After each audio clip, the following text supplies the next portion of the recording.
First of all, I guess one of the few regrets I have from my involvement in oil and gas, and I've got many, many positive, is the complete failure of the rest of the country, and in many cases Whitehall, and in some places in Scotland, to realise just what a major impact it's had.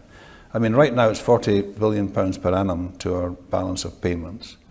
I think for as far back as you can remember, in terms of contribution to UK industrial activity, oil and gas has been, every year, been way ahead of any other industry. So it's had a massive impact. 400,000 jobs, staggering figures.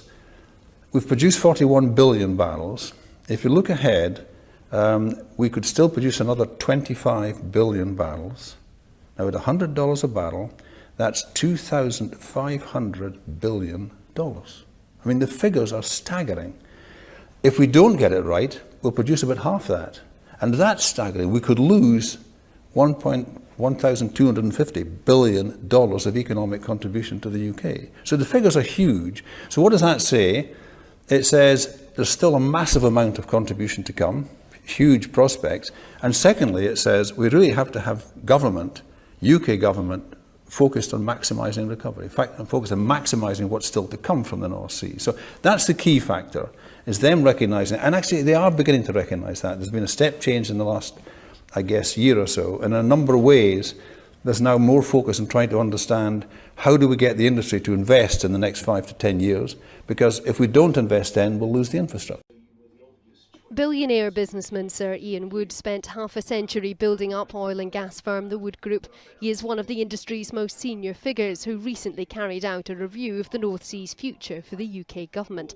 That makes his intervention in the referendum one which will be noticed. I've been increasingly frustrated over the last couple of months at the number of times that information relevant oil and gas and quoting the review I've led, frankly, has been misinformation and been abused. Based on industry estimates, the Scottish Government claimed the North Sea has 24 billion barrels of recoverable oil. However, Sir Ian believes only 15 to 16.5 billion barrels are likely to be recovered, which would mean the Scottish Government's estimates are between 45 and 60% too high. So if you're planning an independent Scotland in the medium term, you must account for the fact, and youngsters right now who are voting for the first time, 16, 17-year-old, must realise by the time they're middle-aged, offshore oil and gas won't be a significant factor in their lives. Not only will we not have the money from it, we won't have the jobs from it, it won't make the contribution to a balance of payments economy, all the other things. So it's a very important issue. The Scottish Government have tonight hit back at the tycoon's claims. Well, Sir Ian Wood is a well-respected figure, international figure in the oil industry. He's entitled to his personal view, of course.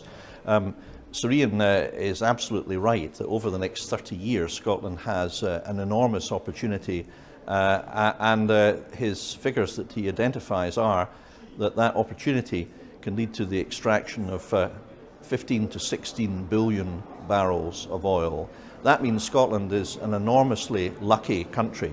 Academics have also highlighted the difficulties in making predictions about the North Sea. Although the problems are there of maturity and old age, also there's growing ingenuity to overcome the problems as well. And that should be taken into account at the same time.